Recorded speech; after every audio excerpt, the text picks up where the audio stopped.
Hello students, હું છું Savaliya sir અને મારી YouTube channel Savaliya sir chemistry ટ્રેનરમાં આપનું સ્વાગત છે. 12th કેમેસ્ટ્રીના ઘન અવસ્થા ચેપ્ટરના JEE નીટનો આ TTL 2 એટલે કે ટેબલ ટોપ લેક્ચર 2 છે, જેમાં આપણે મૂળભૂત સ્ફટિક પ્રણાલી અને બ્રેવિસ લેટિસના પ્રકાર વિશે અભ્યાસ કરીશું. આ ઉપરાંત આપણે ક્લોઝ પેક રચના અને તેના પ્રકાર વિશે પણ અભ્યાસ કરીશું. TTL 1માં આપણે સ્ફટિક લેટિસ, લેટિસ બિંદુ, એકમ કોષના અવયવો એટલે કે ઘટકો, એકમ કોષના પ્રકાર વગેરે બાબતોની આપણે માહિતી મેળવેલી. તો શરૂ કરીએ. મૂળભૂત સ્ફટિક પ્રણાલી અને બ્રેવિસ લેટિસના પ્રકાર. વિદ્યાર્થી મિત્રો, NCERT પાઠ્યપુસ્તકમાં પેજ નંબર 10 અને 11 ઉપર એનો થોડો હિસ્સો એ રીતે આપણને આ કોષ્ટક આપેલું છે, પરંતુ અહીં આપણે થોડી વિશેષ માહિતી મેળવીશું. પૂરેપૂરું ઇન્ફોર્મેશન ઓરિએન્ટેડ જ છે. તમે જોઈ શકો છો એક કોષ્ટકમાં આ રીતે આપણે ટાઇટલ બતાવેલા છે, મૂળભૂત સ્ફટિક પ્રણાલી. તો વિદ્યાર્થી મિત્રો, 7 પ્રકારની મૂળભૂત સ્ફટિક પ્રણાલી છે. બીજું ટાઇટલ છે શક્ય વિચલન. તો શક્ય વિચલન છે એને અથવા કરીને મેં બ્રેવિસ લેટિસ પ્રકાર પણ લખ્યું છે. બ્રેવિસ લેટિસ શબ્દથી પરિચિત છીએ આપણે. ત્યારબાદ બ્રેવિસ લેટિસની સંખ્યા ત્રીજા કોલમમાં એટલે કે કોષ્ટકમાં આપણે ત્રીજું ટાઇટલ બ્રેવિસ લેટિસ સંખ્યા લખ્યું છે. અને આપણે એ પણ જાણીએ છીએ કે કુલ બ્રેવિસ લેટિસ 14 પ્રકારના છે. તો મેં અહીંયા કુલ 14 એવું લખી જ દીધું છે. ધારની લંબાઈ અને અક્ષીય ખૂણાઓ એવા પણ ટાઇટલ છે. ધારની લંબાઈને આપણે અક્ષીય અંતર પણ કહી શકીએ છીએ. અક્ષીય ખૂણાઓથી પરિચિત છીએ. અને ઉદાહરણ. વિદ્યાર્થી મિત્રો, ઉદાહરણમાં આપણને NCERT પાઠ્યપુસ્તકની અંદર જે ઉદાહરણો આપ્યા છે એ ઉપરાંતના પણ ઉદાહરણો અહીં આપણે દર્શાવેલા છે. યાદ રાખવા જરૂરી છે, કારણ કે આ ચેપ્ટરમાંથી માહિતી પ્રદાન જે MCQ પૂછાય છે એમાં જે તે પદાર્થના નામ અને એને અનુરૂપ બ્રેવિસ લેટિસનો પ્રકાર એ આપણને પૂછવામાં આવે, અથવા મૂળભૂત સ્ફટિક પ્રણાલી વિશે પૂછવામાં આવે તો આપણને એ માહિતી યાદ હોવી જરૂરી છે. શરૂ કરીએ. સૌથી પહેલી મૂળભૂત સ્ફટિક પ્રણાલી જે છે એ દર્શાવી છે સમઘનીય અથવા સાદો ઘન, જેના શક્ય વિચલન અથવા તો સમઘનીય કે સાદો ઘન પ્રકારની જે લેટિસ પ્રણાલી છે, બ્રેવિસ લેટિસ પ્રણાલી, એમાં આદિમ છે, અંતઃ કેન્દ્રિત છે અને ફલક કેન્દ્રિત એવા 3 પ્રકાર છે. વિદ્યાર્થી મિત્રો, આપણે એવું યાદ રાખીશું, લાસ્ટ લેક્ચરમાં આપણે એકમ કોષના જે પ્રકાર દર્શાવેલા એ પ્રકારમાં આપણે એવી ચર્ચા કરેલી કે આદિમ એકમ કોષ છે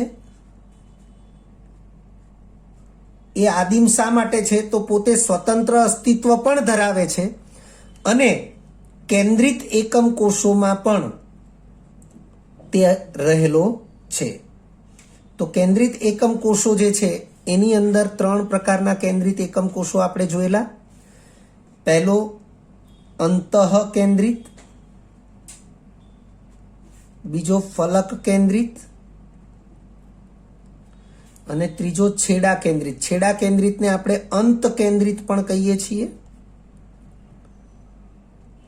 તો આપણે એવું સમજાવેલું કે આદિમ એકમ કોષ પોતે સ્વતંત્ર અસ્તિત્વ પણ ધરાવે છે અને એ કેન્દ્રિત એકમ કોષોમાં પણ એ સમાયેલો છે. તો અહીં મૂળભૂત સ્ફટિક પ્રણાલી જે 7 પ્રકારની છે એ 7 સ્ફટિક પ્રણાલી માટે બ્રેવિસ લેટિસનો પ્રકાર આદિમ પ્રકાર તો રહેશે જ. અર્થ કે 7 પ્રકારની મૂળભૂત સ્ફટિક પ્રણાલી એ આદિમ એકમ કોષ તરીકે સ્વતંત્ર અસ્તિત્વ તો ધરાવે જ છે. તો અહીં આદિમ છે, એ ઉપરાંત અંતઃ કેન્દ્રિત અને ફલક કેન્દ્રિત આ 2 છે. બ્રેવિસ લેટિસની કુલ સંખ્યા તો આદિમ, અંતઃ કેન્દ્રિત અને ફલક કેન્દ્રિત એમ ટોટલ 3 થઈ. હવે એની ખાસિયત જે સમઘનીય અથવા સાદા ઘન પ્રકારની જે મૂળભૂત સ્ફટિક પ્રણાલી જે છે એની ખાસિયતમાં ધારની લંબાઈ અને અક્ષીય ખૂણાઓ એ આ પ્રકારની ખાસિયત ધરાવશે. 3 ધારની લંબાઈ સરખી હશે એટલે આપણે A બરાબર B બરાબર C લખ્યું છે. એ જ રીતે અક્ષીય ખૂણાઓ આલ્ફા, બીટા અને ગેમા એ 3 પણ સમાન હશે અને એ 3 નું મૂલ્ય 90 ડિગ્રી હશે. અર્થ કે સંપૂર્ણપણે સમઘન હશે, જેને આપણે સાદો ઘન પણ કહીએ છીએ. વિદ્યાર્થી મિત્રો, આ ધારની લંબાઈ અને અક્ષીય ખૂણાઓ એ આલ્ફા, બીટા, ગેમા કહેવાય અને ધારની લંબાઈ અનુક્રમે A, B, C કહેવાય. આ બધી બાબતની સ્પષ્ટતા એનસીઆરટી બોર્ડ લેવલે થયેલી જ છે. તો આપણે આ જે લાક્ષણિકતા છે આને સમાન લાક્ષણિકતા પણ મૂળભૂત સ્ફટિક પ્રણાલીના અન્ય પ્રકારમાં આગળ જતા આપણે જોઈશું જ, પરંતુ આપણે આને પેરેલલ ખાસ યાદ રાખીશું એના ઉદાહરણો, જેમાં NaCl, ઝિંક બ્લેન્ડ એટલે ZnS છે, અને કોપર. તો આ 3 ઉદાહરણ આપણને પાઠ્યપુસ્તકમાં આપેલા છે એ જ છે. ઉપરાંત કરીને આપણે અન્ય ઉદાહરણો દર્શાવેલા છે. એમાં મેં નામ લખ્યું છે વૃત્ઝાઇટ. તો વૃત્ઝાઇટ છે એ પણ ZnS જ છે. ઝિંક બ્લેન્ડ અને વૃત્ઝાઇટ એ બંને ZnS છે એવું યાદ રાખીશું. પરંતુ વિદ્યાર્થી મિત્રો, ઝિંક બ્લેન્ડ અને વૃત્ઝાઇટ એ બંનેની સ્ફટિક રચના એ ભિન્ન છે. એકની સ્ફટિક રચના અંતઃ કેન્દ્રિત છે, બીજાની સ્ફટિક રચના ફલક કેન્દ્રિત છે, અને તેથી એ બંનેની સ્ફટિક રચના ભિન્ન છે. બ્રેવિસ લેટિસ અલગ પ્રકારના છે. એટલા માટે આપણે સમઘનીય અથવા સાદા ઘનની અંદર આપણે ઉદાહરણની અંદર આપણે એને દર્શાવેલા છે. આ ઉપરાંત એલમ જે છે ફટકડી, જે આપણે જાણીએ છીએ એલમ, એ પણ એનું ઉદાહરણ છે. KCl, CSCl, Cu2O, CaF2, hero, PB lead કહેવાય જેને, Hg એટલે મર્ક્યુરી. વિદ્યાર્થી મિત્રો, આપણે જાણીએ છીએ કે મર્ક્યુરી એટલે કે પારો પ્રવાહી ધાતુ છે અને એ સ્ફટિક રચના ન ધરાવે, પરંતુ આપણે જ્યારે Hg ને વિચારીએ ત્યારે એ ખૂબ જ નીચા તાપમાને, બિલકુલ નીચા તાપમાને જ્યારે ઘન અવસ્થા પ્રાપ્ત કરે ત્યારે એની જે સ્ફટિક રચના છે એ સમઘનીય અથવા સાદા ઘન પ્રકારમાં ગોઠવાશે. એ ઉપરાંત છે Ag અને Au. વિદ્યાર્થી મિત્રો, તમે જોઈ શકો છો Ag, Au, Cu આ બધા સમૂહ 11ના તત્વો છે અને સમૂહ 11ના તત્વો એ સાદા ઘન અથવા સમઘનીય પ્રકારની મૂળભૂત સ્ફટિક પ્રણાલી એ ધરાવે છે, જેમાં ધારની લંબાઈ A, B અને C 3 સમાન રહેશે. અક્ષીય ખૂણાઓ આલ્ફા, બીટા અને ગેમાના મૂલ્યો પણ સમાન રહેશે અને એ 90 ડિગ્રી રહેશે.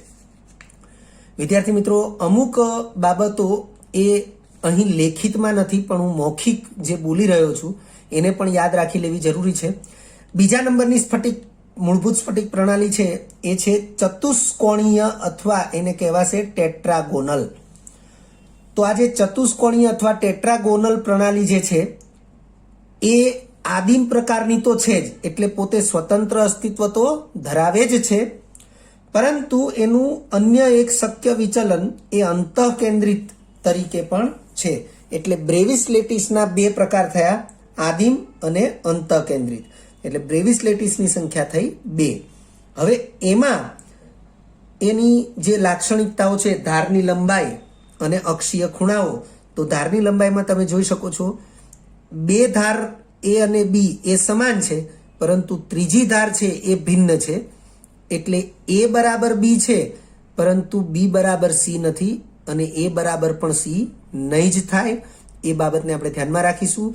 ટૂંકમાં 3 પૈકી કોઈ પણ 2 ધાર સરખી છે અને ત્રીજી ધાર ભિન્ન છે.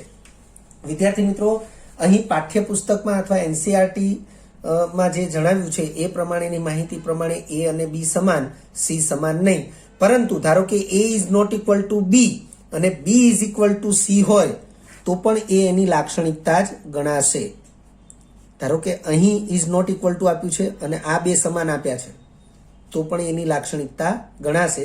આ પ્રમાણે પણ હોઈ શકે, અથવા કરીને A બરાબર C અને B બરાબર નથી, આ પ્રકારની પણ લાક્ષણિકતા હોઈ શકે. એટલે જે પણ છે એ કોઈ પણ બે ધાર એ સમાન છે અને ત્રીજી ધાર એ સમાન નથી, એ પ્રકારે આપણે એને સમજીશું. 3 અક્ષીય ખૂણાઓ જે છે એ સમાન મૂલ્યના છે 90 ડિગ્રીના. હવે એના ઉદાહરણ તમે જોઈ શકો છો. સફેદ ટીન, વિદ્યાર્થી મિત્રો, ટીન જેની સંજ્ઞા SN છે, અને ભૂખરું ટીન, સફેદ ટીન, આ બધા એના બહુરૂપો છે. જેમ કાર્બનના બહુરૂપોમાં હીરો અને ગ્રેફાઇટ છે, એ પ્રમાણે ટીનના પણ બહુરૂપો છે. એમાં સફેદ ટીન છે, ભૂખરું ટીન છે. એ પ્રમાણેના એમાં સફેદ ટીન જે છે એની સ્ફટિક રચના એ ચતુષ્કોણીય અથવા ટેટ્રાગોનલ પ્રકારની મૂળભૂત સ્ફટિક રચના પ્રમાણેની છે. એ ઉપરાંત છે CaSO4, SnO2. SnO2 એ ખનિજ તરીકે કેસિટેરાઇટ તરીકે ઓળખાય છે. આપણે ટીન કેસિટેરાઇટ લખ્યું છે, ફક્ત કેસિટેરાઇટ લખ્યું હોય તો પણ એ SnO2 જ છે, અને જેની સ્ફટિક પ્રણાલી મૂળભૂત એ ટેટ્રાગોનલ પ્રકારની છે. પછી TiO2 છે, જેને રૂટાઇલ કહેવાય છે. પાઠ્યપુસ્તકમાં TiO2 લખ્યું છે, SnO2 લખ્યું છે, પણ એના નામ કેસિટેરાઇટ અને રૂટાઇલ એ પ્રકારના નામ લખેલા નથી, તો આપણે અહીં એના નામનો પણ ઉલ્લેખ કર્યો છે. આ ઉપરાંત અન્ય ઉદાહરણોમાં યુરિયા લખ્યું છે. વિદ્યાર્થી મિત્રો, યુરિયા એનું સૂત્ર મેં બાજુમાં લખ્યું છે CONH2 ટ્વાઇસ, એટલે વાસ્તવમાં C ડબલ બોન્ડ O છે. કાર્બન સાથે NH2 સમૂહો 2 જોડાયેલા છે, તો આને આવી રીતે પણ લખ્યું હોય કદાચ NH2CONH2, તો પણ એ યુરિયા જ છે. એટલે યુરિયા એની સ્ફટિક પ્રણાલી પણ મૂળભૂત રીતે ટેટ્રાગોનલ પ્રકારની છે. એ ઉપરાંત ZrSiO4, જેને ઝિર્કોનિયમ સિલિકેટ કહેવાય, ZrSiO4. પછી NiSO4 છે, નિકલ સલ્ફેટ, એ પણ સ્ફટિકમય રીતે મૂળભૂત ટેટ્રાગોનલ પ્રકારની સ્ફટિક રચના ધરાવે છે.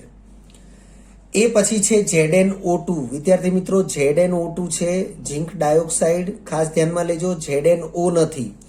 એ ઉપરાંત છે KH2PO4. તો આ બધા જે પદાર્થો છે એ સ્ફટિકમય ઘન સ્વરૂપે એ ટેટ્રાગોનલ પ્રકારની સ્ફટિક પ્રણાલી ધરાવે છે. ત્યાર પછી ત્રીજા નંબરની સ્ફટિક પ્રણાલી છે ઓર્થોરોમ્બિક.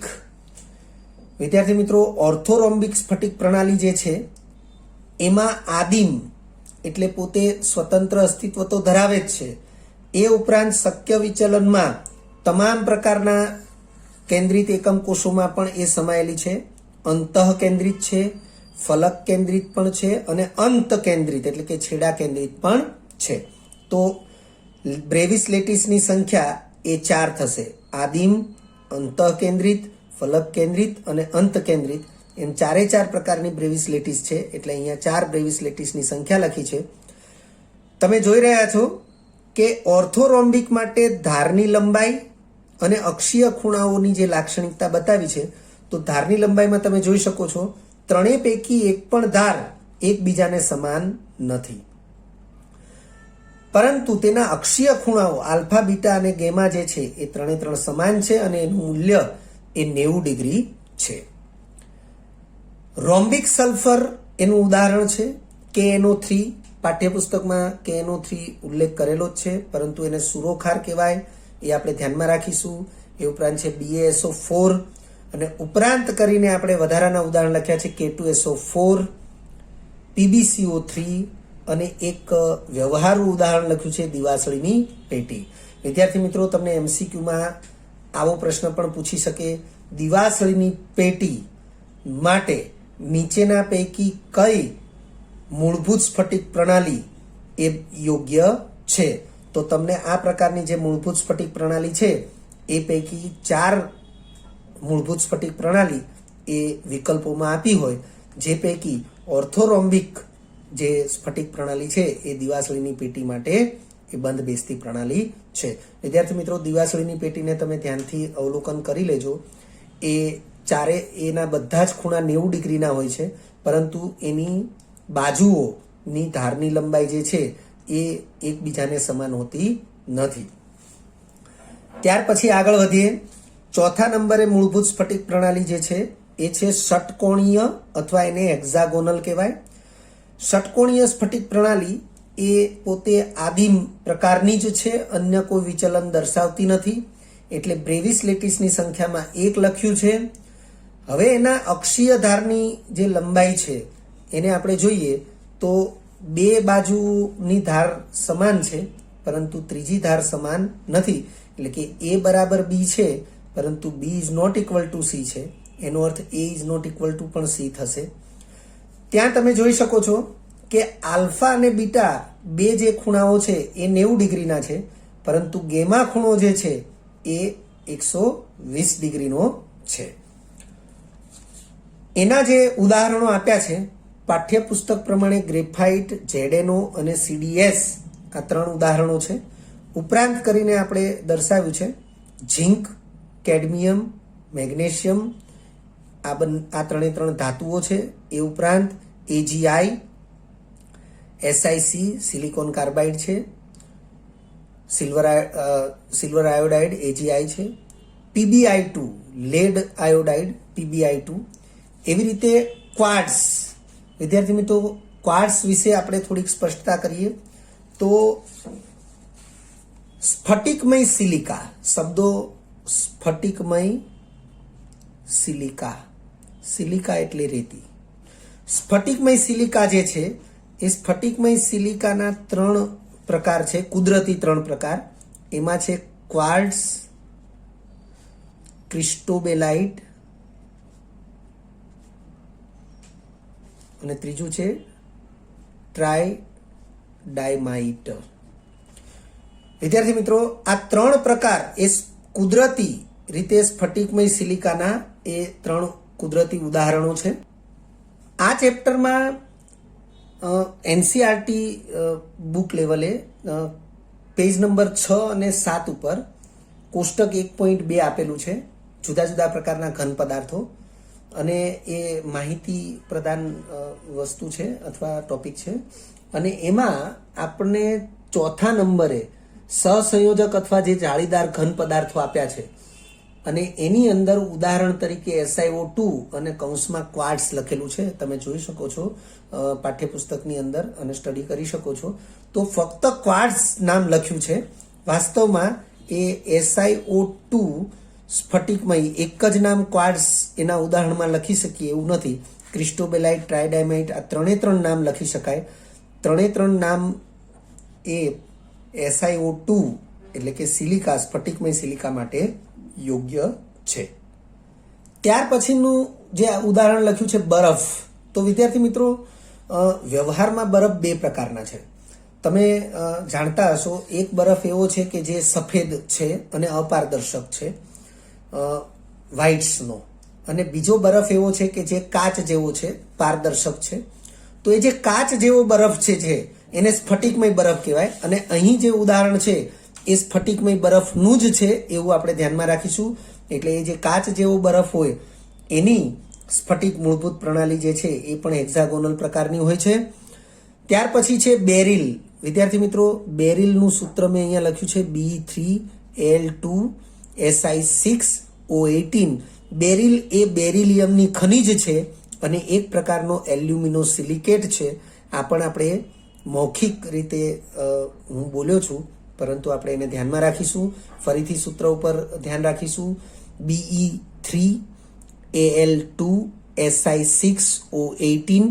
તો આ જે છે એ બેરિલનું સૂત્ર છે અને એ બેરિલિયમની ખનિજ છે અને બંધારણીય રીતે એલ્યુમિનો સિલિકેટ છે. ત્યાર પછી 5મા નંબરે મૂળભૂત સ્ફટિક પ્રણાલીનો પ્રકાર છે ટ્રાયગોનલ અથવા એને રોમ્બોહેડ્રલ પણ કહેવાય. એ પણ ફક્ત આદિમ સ્વરૂપે જ અસ્તિત્વ ધરાવે છે, પરંતુ બીજું કોઈ વિચલન દર્શાવતું નથી. તમે જોઈ શકો છો હેક્ઝાગોનલમાં પણ અન્ય વિચલન નથી, એવી રીતે રોમ્બોહેડ્રલમાં પણ અન્ય વિચલન નથી, અને તેથી બ્રેવિસ લેટિસની સંખ્યા ફક્ત 1 જ છે. હવે તમે જોઈ શકો છો કે એમાં ધારની લંબાઈ જે છે A બરાબર B બરાબર C છે. અક્ષીય ખૂણાઓ જે છે એ આલ્ફા બરાબર બીટા બરાબર ગેમા, પરંતુ એ 90 ડિગ્રીના નથી. ત્યારબાદ એના ઉદાહરણો આપ્યા છે. ઉદાહરણોમાં તમે જોઈ શકો છો CaCO3 કેલ્સાઇટ. તો CaCO3 ઉદાહરણ જે છે એ પાઠ્યપુસ્તકમાં આપેલું છે, એ જ ઉદાહરણ છે.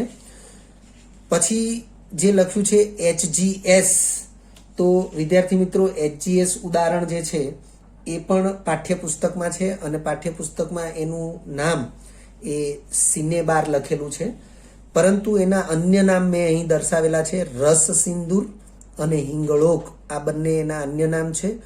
નામ જે છે એનાથી પણ પરિચિત રહેવું જરૂરી છે, કારણ કે નામથી પણ પ્રશ્ન પૂછાઈ શકે છે.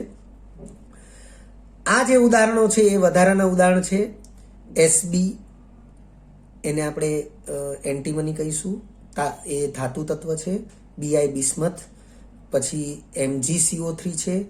ICl તો વિદ્યાર્થી મિત્રો આયોડીન સાથે ક્લોરીનનું સંયોજન આયોડીન ક્લોરાઇડ કહેવાશે.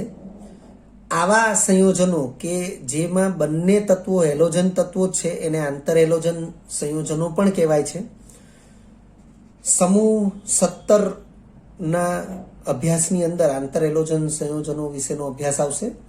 ત્યાર પછી NaNO3 એ પણ વધારાનું ઉદાહરણ છે, જેને ચીલી સોલ્ટ પીટર કહેવાય. ચીલી સોલ્ટ પીટર નામ પણ યાદ રાખવું જરૂરી છે. એ નામ ખૂબ જ પ્રચલિત છે અને એનાથી પણ પ્રશ્ન પૂછાઈ શકે છે. ત્યાર પછી 6ઠ્ઠા નંબરે મૂળભૂત સ્ફટિક પ્રણાલી જે છે એ છે મોનોક્લિનિક સ્ફટિક પ્રણાલી. વિદ્યાર્થી મિત્રો મોનોક્લિનિક સ્ફટિક પ્રણાલી જે છે એ પોતે આદિમ એટલે કે સ્વતંત્ર અસ્તિત્વ તો ધરાવે જ છે અને અંત કેન્દ્રિત એટલે છેડા કેન્દ્રિત કહેવાય. જે આપણે હમણાં અહીંયા જોયું છેડા કેન્દ્રિત, એને જ અંત કેન્દ્રિત કહેવાય. એટલે કે એનું શક્ય વિચલન અંત કેન્દ્રિત પ્રકારનું હોય છે. તો આદિમ અને અંત કેન્દ્રિત એવી બે બ્રેવિસ લેટિસ થશે. એટલે અહીં બ્રેવિસ લેટિસની સંખ્યા 2 લખેલી છે. તમે જોઈ શકો છો ધારની લંબાઈ તો A is not equal to B is not equal to C છે. તમે અહીંયા કમ્પેર કરી લેજો કે 3 ધાર જુદી જુદી હોય એ પ્રકારની બે સ્ફટિક પ્રણાલી છે, ઓર્થોરોમ્બિક અને મોનોક્લિનિક. હજુ એક 7મા પ્રકારની પ્રણાલી બાકી છે, આપણે એનો અભ્યાસ કરીશું અને પછી આપણે સાર્વત્રિક એક સરખામણી પણ કરીશું. તો તમે જોઈ શકો છો કે એના અક્ષીય ખૂણાઓ જે છે એમાં આલ્ફા બરાબર ગેમા છે અને 90 ડિગ્રીનો છે, જ્યારે બીટા એ 120 ડિગ્રી નથી, પરંતુ 90 ડિગ્રી પણ નથી. એવું આપણે ધ્યાનમાં રાખીશું, કારણ કે અહીં આપણે તમે જોઈ શકો છો બે ખૂણાઓ 90 ડિગ્રીના છે અને ત્રીજો ખૂણો 120 ડિગ્રીનો કીધો છે, જ્યારે અહીં બે ખૂણા 90 ડિગ્રીના છે પણ ત્રીજો ખૂણો 120 ડિગ્રી નથી એવું સ્પષ્ટીકરણ કર્યું છે. એના ઉદાહરણોમાં મોનોક્લિનિક સલ્ફર છે, Na2SO4 × 10H2O. હવે આ મોનોક્લિનિક સલ્ફર તો એનાથી આપણે પરિચિત છીએ. Na2SO4 × 10H2O એ ઉદાહરણ પણ પાઠ્યપુસ્તકનું જ છે, પરંતુ એને ગ્લોબલ સોલ્ટ કહેવામાં આવે છે. તો એનું નામ જે છે એ આપણે અહીંયા દર્શાવ્યું છે. તેમજ કરીને આપણે વધારાના ઉદાહરણમાં લખ્યું છે CaSO4 × 2H2O. વિદ્યાર્થી મિત્રો આપણે ખૂબ જ પરિચિત છીએ આ નામથી અને પદાર્થથી, અને ચિરોડી અથવા જીપ્સમ કહેવાય છે, જેમાંથી પ્લાસ્ટર ઓફ પેરિસ બનાવવામાં આવે છે. આ એનો મૂળભૂત પદાર્થ છે. પછી PbCrO4 તો લેડ ક્રોમેટ કહેવાય છે, PbCrO4. પછી Na2B4O7 × 10H2O. વિદ્યાર્થી મિત્રો આ જે પદાર્થ છે એને બોરેક્સ કહેવામાં આવે છે. પદાર્થને યાદ રાખવું જરૂરી છે સૂત્ર સાથે. FeSO4 એ પણ મોનોક્લિનિકનું જ ઉદાહરણ છે. ત્યારબાદ 7મી મૂળભૂત સ્ફટિક પ્રણાલી જે છે એ છે ટ્રાયક્લિનિક. ફક્ત ને ફક્ત આદિમ એટલે કે પોતે જ સ્વતંત્ર અસ્તિત્વ ધરાવે છે, અન્ય કોઈ કેન્દ્રિત એકમ કોષમાં વિચલન દર્શાવતી નથી. એટલે અહીં 1 લખ્યું છે, બ્રેવિસ લેટિસની સંખ્યા 1 લખી છે. તમે જોઈ શકો છો આ પણ 3 અક્ષીય ધાર અથવા અક્ષીય અંતર એ જુદા જુદા દર્શાવે છે. ટૂંકમાં અક્ષીય અંતર જુદા જુદા હોય એવી 3 સ્ફટિક પ્રણાલી થઈ. A is not equal to B is not equal to C એવું આપણને 3 સ્થાને દેખાય છે, જે અનુક્રમે ઓર્થોરોમ્બિક, મોનોક્લિનિક અને ટ્રાયક્લિનિકમાં જોવા મળે છે. તેમજ 3 ખૂણાઓ પણ જુદા જુદા છે અને એ 90 ડિગ્રી નથી એવું પણ અહીંયા દર્શાવેલું છે. તો તો આ બાબત પણ ખાસ આપણે ધ્યાનમાં રાખીશું, કારણ કે આ માહિતી જે છે ધારની લંબાઈ અને અક્ષીય ખૂણાઓ વાળી માહિતી, એના આધારે ખાસ MCQ પૂછાઈ શકે છે અને પૂછાયેલા પણ છે. એના ઉદાહરણો તમે જોઈ શકો છો. CuSO4 × 5H2O. તો વિદ્યાર્થી મિત્રો, CuSO4 જેને કોપર સલ્ફેટ કહેવાય આપણે જાણીએ છીએ, તો ટ્રાયક્લિનિકનું એક અગત્યનું અથવા તો ખૂબ નામચીનું ઉદાહરણ છે CuSO4 × 5H2O. પાઠ્યપુસ્તકમાં પણ એનો ઉલ્લેખ છે. H3BO3, તો H3BO3 ને બોરિક એસિડ કહેવાય, પરંતુ એને BOH થ્રાઇસ તરીકે પણ દર્શાવી શકાય છે. અને આ ઉપરાંત છે K2Cr2O7. પાઠ્યપુસ્તકના જ આ 3 ઉદાહરણ છે, એક્સ્ટ્રા કોઈ ઉદાહરણ નથી. એક નોંધ મેં અહીં લખી છે કે આ 14 પ્રકાર આ તમે ટોટલ કરશો તો 3 ને 2 5 ને 4 9 ને 1 10 1 11 12 13 અને 14. તો આ 14 જે બ્રેવિસ લેટિસ છે એ 14 પ્રકારના બ્રેવિસ લેટિસની આકૃતિ એ પાઠ્યપુસ્તકના પેજ નંબર 11 અને 12 ઉપર તમને જોવા મળશે. તમે એનો સ્ટડી કરી શકો છો. ત્યાર પછીનો ટોપિક છે એકમ કોષ દીઠ પરમાણુ સંખ્યાની ગણતરી. વિદ્યાર્થી મિત્રો, એકમ કોષ દીઠ પરમાણુ સંખ્યાની ગણતરી આમ તો અભ્યાસ તમે NCERT પાઠ્યપુસ્તક લેવલે કરેલો જ છે, પરંતુ આપણે અહીં એક કોષ્ટક સ્વરૂપે આપણે એને સમજાવીએ છીએ. કોષ્ટકમાં આપણે ટાઇટલ લખ્યા છે, તમે જોઈ શકો છો. એકમ કોષનો પ્રકાર, ખૂણા પરથી પ્રાપ્ત પરમાણુની સંખ્યા. તો આપણે સામાન્ય રીતે TTL1 ની અંદર જ સમજાવેલું કે મોટા ભાગે એકમ કોષ એને સમઘન અથવા સાદા ઘન તરીકે કલ્પવામાં આવશે, અને સાદા ઘન માટે આપણે TTL1 ની અંદર જ એકમ કોષના અવયવો એટલે કે ઘટકો અથવા અંગો વિશે સમજૂતી આપેલી છે. એમાં મુખ્ય અવયવો અને અન્ય અવયવો વિશે પણ સમજૂતી આપી છે. મુખ્ય અવયવો જે છે એમાં ફલક, ખૂણાઓ અને ધારીઓ, આટલી બાબતો જે છે એને આપણે સમજાવેલી છે. તો અહીંયા ખૂણા પરથી પ્રાપ્ત પરમાણુની સંખ્યા એટલે ખૂણા કોના, તો એ જે સાદો ઘન અથવા એકમ કોષ આપણે વિચારીએ છીએ એના ખૂણા. ફલકમાંથી પ્રાપ્ત પરમાણુની સંખ્યા, ફલક એટલે સપાટી, અને અંતઃકેન્દ્રથી પ્રાપ્ત પરમાણુની સંખ્યા એટલે જે સમઘન આપણે વિચારીએ છીએ એનું અંતઃકેન્દ્ર, તો એના પરથી પ્રાપ્ત પરમાણુની સંખ્યા, અને કુલ પરમાણુની સંખ્યા એટલે આ 3 સ્થાન ઉપરથી જે પરમાણુઓ મળે એની કુલ સંખ્યા. એ પ્રમાણે આપણે એને જોઈશું. તો તમે જોઈ શકો છો, સૌથી પહેલા આપણે સાદો ઘન, તો સાદો ઘન એને SCP કહેવાય, સિમ્પલ ક્યુબિક પેક, એટલે સાદો ઘન, સિમ્પલ ક્યુબિક પેક. વિદ્યાર્થી મિત્રો, તમે જાણો છો કે સાદો ઘન જે છે એમાં ફક્ત સમઘનના 8 ખૂણે 8 પરમાણુઓ હોય છે, એ સિવાય અન્ય સ્થાનમાં ક્યાંય પરમાણુ હોતા નથી. તો એ જે બાબત છે એ બાબત તમે NCERT બોર્ડ લેવલે પણ સમજેલા છો, પણ આપણે TTL1 ની અંદર સમજાવેલું કે પ્રત્યેક ખૂણો એ 8 ઘન વચ્ચે સામાન્ય છે. તો એ બાબતને આપણે અહીં ખાસ ધ્યાનમાં રાખીશું. દાખલા તરીકે મારે આ ખૂણા ઉપર જે પરમાણુને હું કલ્પીશ, તો આ પરમાણુ જે છે એ આ પ્રમાણે વિચારી શકું હું, અને અહીંયાનો મતલબ આ જે પરમાણુ અથવા જે ગોળા તરીકે મેં પરમાણુને કલ્પ્યું એનું કેન્દ્ર એ આ ખૂણા ઉપર છે. હવે આ જે ગોળારૂપી પરમાણુ છે એ વાસ્તવમાં આવા 8 ઘન માટે સામાન્ય છે. એટલે આપણે એવું વિચારી શકીએ કે આ ગોળાનો 1/8 ભાગ એ આ સમઘન માટે પ્રાપ્ય છે. ફરીથી બોલું છું, આ ગોળાનો 1/8 ભાગ એ જ ફક્ત આ સમઘન માટે પ્રાપ્ય થશે. પરંતુ આપણે જોઈએ કે આ સમઘનના ખૂણાઓની સંખ્યા કેટલી છે, તો 8. એટલે આપણે સામાન્ય રીતે પરમાણુની સંખ્યા વિચારવી હોય તો આવી રીતે વિચારવી પડે કે સમઘનના કુલ ખૂણાઓની સંખ્યા ગુણ્યા પ્રત્યેક ખૂણેથી પ્રાપ્ત પરમાણુ સંખ્યા.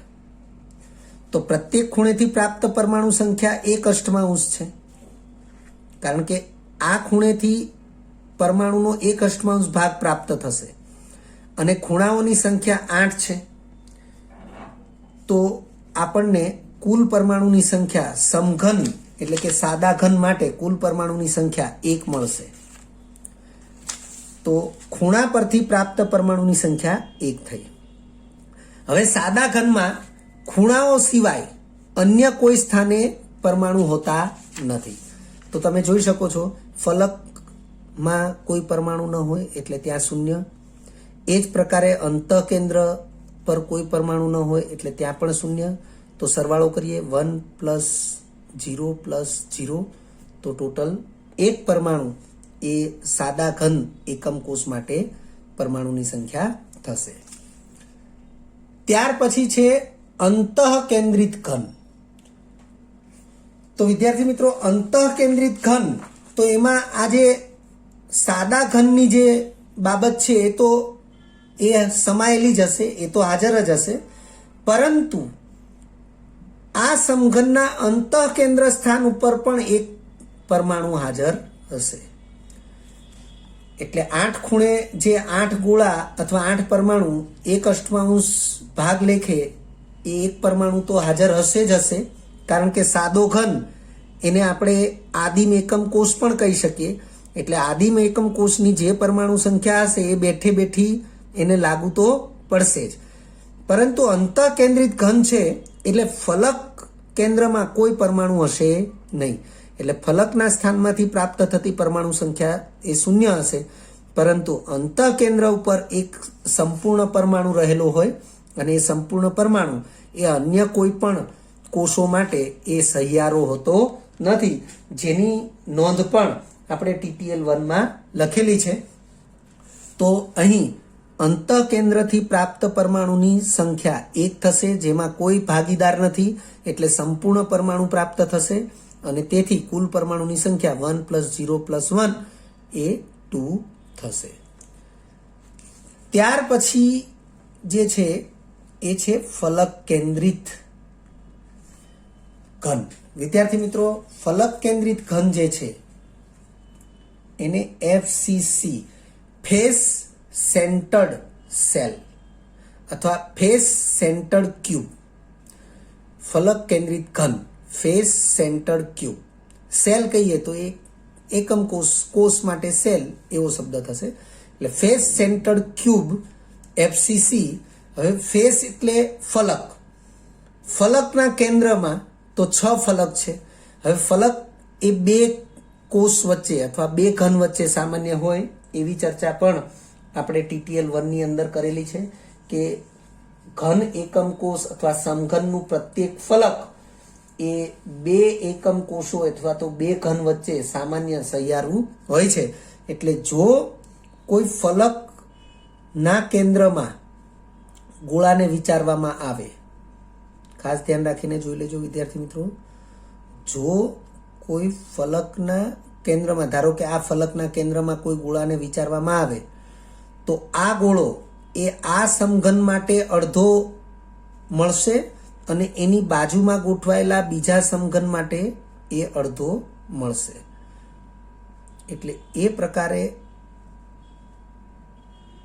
આપણે આ ફલકના કેન્દ્રમાં જે ગોળો છે એ આ સમઘન માટે અડધો છે, આ સમઘન માટે અડધો છે. અર્થ કે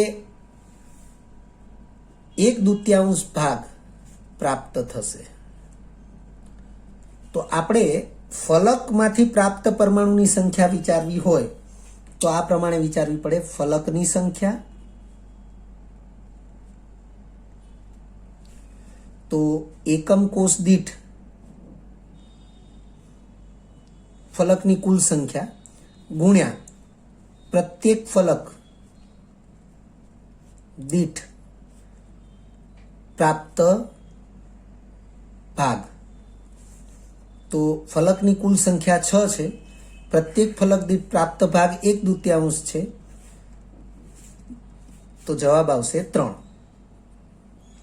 અર્થ કે ફલક કેન્દ્રિત ઘન હશે તો ખૂણાઓથી પ્રાપ્ત પરમાણુની સંખ્યા તો એઝ ઇટ ઇઝ 1 જ રહેશે, કારણ કે સાદો ઘન એટલે આદિમ એકમ કોષ, અને એ ફલક કેન્દ્રિતમાં સમાયેલો જ હોય એટલે આ પરમાણુની સંખ્યા તો લાગુ પડશે જ.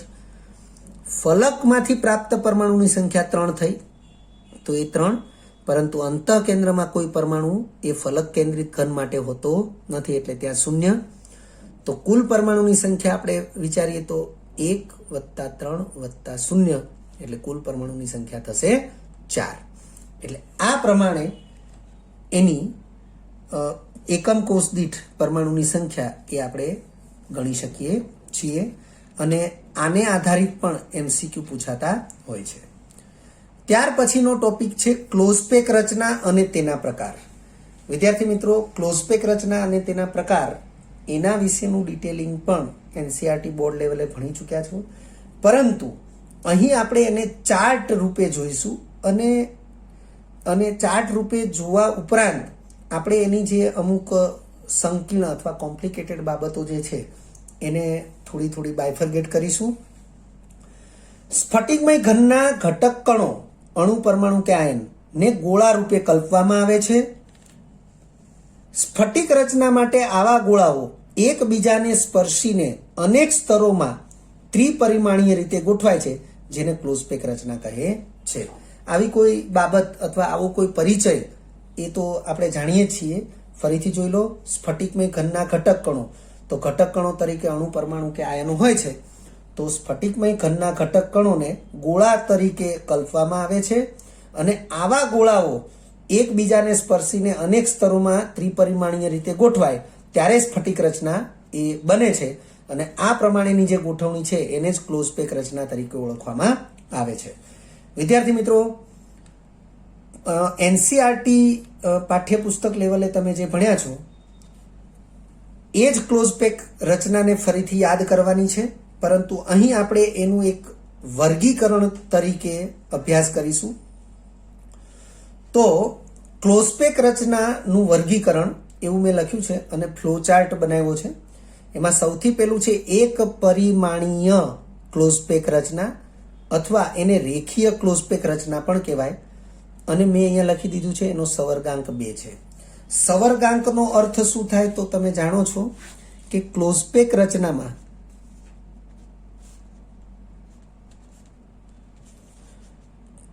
કોઈ એક ગોળાને, હું આ ગોળો શબ્દ લખું છું એટલે ઘટક કણ એ અણુ, પરમાણુ કે આયન થયો. તો ક્લોઝપેક રચનામાં કોઈ એક ગોળાને સ્પર્શીને ગોઠવાયેલા અન્ય ગોળાઓની સંખ્યા એને શું કહેવાય? સવર્ગાંક. તો અહીં એક પરિમાણીય જે ક્લોઝપેક રચના વિચારીએ છીએ અથવા રેખીય ક્લોઝપેક રચના જે વિચારીએ છીએ એનો સવર્ગાંક 2 થશે. કારણ કે એક પરિમાણીયમાં આવું થશે. એક હરોળમાં, જેમ આપણે માળા હોય એમાં મણકા એક જ દોરામાં પૂરવી અને આપણે આવી રીતે માળા બનાવીએ, તો આ જે બધા મણકાઓ આપણે પૂરવેલા છે તો તમે જોઈ શકો છો કે કોઈ એક મણકો એટલે કે કોઈ એક ગોળો એને સ્પર્શીને 2 ગોળાઓ રહેલા છે. તો સવર્ગાંક કેટલો થશે? 2 થશે. તો આ પ્રકારની જે રચના છે એને એક પરિમાણીય ક્લોઝપેક રચના કહેવાય છે. વિદ્યાર્થી મિત્રો, વ્યવહારમાં ફક્ત ને ફક્ત ત્રિપરિમાણીય ક્લોઝપેક રચના જોવા મળશે. આ વસ્તુ યાદ રાખજો. કારણ કે સ્ફટિક રચના એ ત્રિપરિમાણીય ક્લોઝપેક રચના પ્રકારની જ હોય છે. એ ક્યારેય એક પરિમાણીય કે દ્વિપરિમાણીય નથી હોતી. તેમ છતાં આ ત્રિપરિમાણીય ક્લોઝપેક રચનાને ડાયરેક્ટલી નહીં સમજી શકાય. એના પહેલા તમારે દ્વિપરિમાણીય ક્લોઝપેક રચના સમજવી પડશે અને એના પહેલા તમારે એક પરિમાણીય ક્લોઝપેક રચના સમજવી પડે.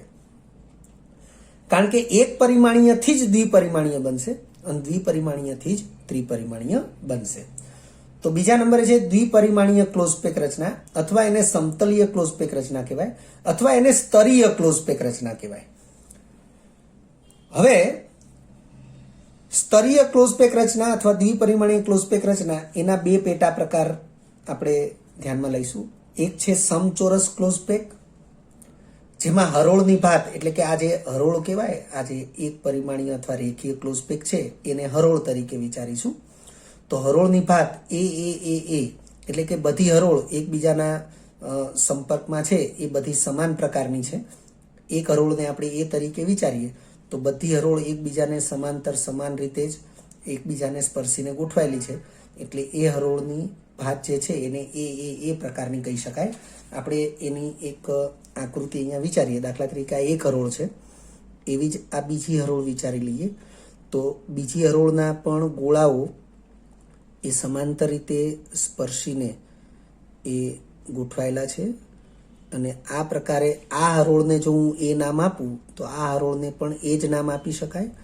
તો આ પ્રકારની જે ગોઠવણી થાય અને જે સમતલ સ્તર રચાય, એ જે રચના છે એ રચના એ અહીંયા સમજાવવામાં આવી છે કે એ સમચોરસ ક્લોઝ પેક પ્રકારની રચના થશે. હરોળની ભાત એ પ્રકારની થશે. સવર્ગાંક 4 છે. હવે વિદ્યાર્થી મિત્રો, તમે અહીં સવર્ગાંક 4 છે એને આપણે આ રીતે સમજીશું. દાખલા તરીકે તમે કોઈ એક ગોળાને ધ્યાનમાં લો તો આ ગોળો, આ ગોળો, આ ગોળો અને આ ગોળો એ એને સ્પર્શીને રહેલા છે, પણ આ ગોળા એને સ્પર્શીને નથી. એટલે 4 ગોળા એને સ્પર્શીને છે, એટલે એને સવર્ગાંક 4 કહેવાશે. પછી તમે જોઈ શકો છો જે 4 ગોળા સ્પર્શીને છે એ 4 ગોળાના કેન્દ્રોને હું આમ જોડું તો જે ભૌમિતિક આકાર બન્યો એ સમચોરસ છે, અને તેથી આને સમચોરસ ક્લોઝ પેક રચના કહેલી છે. વિદ્યાર્થી મિત્રો, જો તમે બીજી એક રીતે તમે જુઓ તો આ રીતે પણ એકબીજાને સ્પર્શીને સમચોરસના 4 ખૂણે આવા ગોળા વિચારી શકાય, અને એ કેન્દ્રોને તમે જોડો તો પણ તમને સમચોરસ જોવા મળે છે. પરંતુ વાસ્તવિક રીતે જે સવર્ગાંક માટે 4 ગોળા જવાબદાર છે એના કેન્દ્રોને જોડવાથી જે ભૌમિતિક આકાર બન્યો એના આધારે નામકરણ થયેલું છે. આ વસ્તુને ધ્યાનમાં રાખજો. અહીંયા પણ સમચોરસ બને જ છે, પરંતુ નામકરણ આના આધારે નથી થયું, આના આધારે થયું છે એવું હું સ્પષ્ટ કરું છું. આમ તો કોઈ ફરક પડતો નથી, બંનેમાં સમચોરસ જ બને છે, પણ તેમ છતાં ધ્યાન રાખશું કે સવર્ગાંક 4 માટે જે 4 ગોળા જવાબદાર છે એના કેન્દ્રોને જોડવાથી જે ભૌમિતિક આકાર થયો એ ભૌમિતિક આકારને આધારે નામકરણ થયેલું છે સમચોરસ ક્લોઝ પેક રચના. એવી રીતે છે ષટકોણીય ક્લોઝ પેક રચના. તો વિદ્યાર્થી મિત્રો, ષટકોણીય ક્લોઝ પેક રચનામાં આ પ્રકારનું બંધારણ હશે. આ હરોળ જે છે એ હરોળ માં 2 ગોળાને જ્યાં સ્પર્શ્યું છે ત્યાં આ પ્રકારે અંદરની બાજુએ થોડું દાખલ થયેલું બીજી હરોળ ગોઠવાય એ પ્રકારે ગોઠવણી થયેલી છે, તમે જોઈ શકો છો. તો આ પ્રકારની જે ગોઠવણી છે એમાં તમે જોઈ શકો છો કે આ હરોળને હું એ કહું, પણ આ હરોળ થોડી ખસીને ગોઠવાયેલી છે, તો એને સ્પેશિયલી આપણે અલગ હરોળ કહેવી પડશે બી. ફરીથી જે હરોળ છે એ હરોળની જેમ જ છે, તમે જોઈ શકો છો. તો આપણે એને ફરીથી નામ આપીશું તો એ નામ આપી શકાશે આ હરોળને. એવી રીતે હવે ફરી પાછો જે હરોળ આવશે એ હરોળ આ બી હરોળની જેમ જ ગોઠવાયેલી છે, એટલે એને આપણે બી હરોળ નામ આપીશું.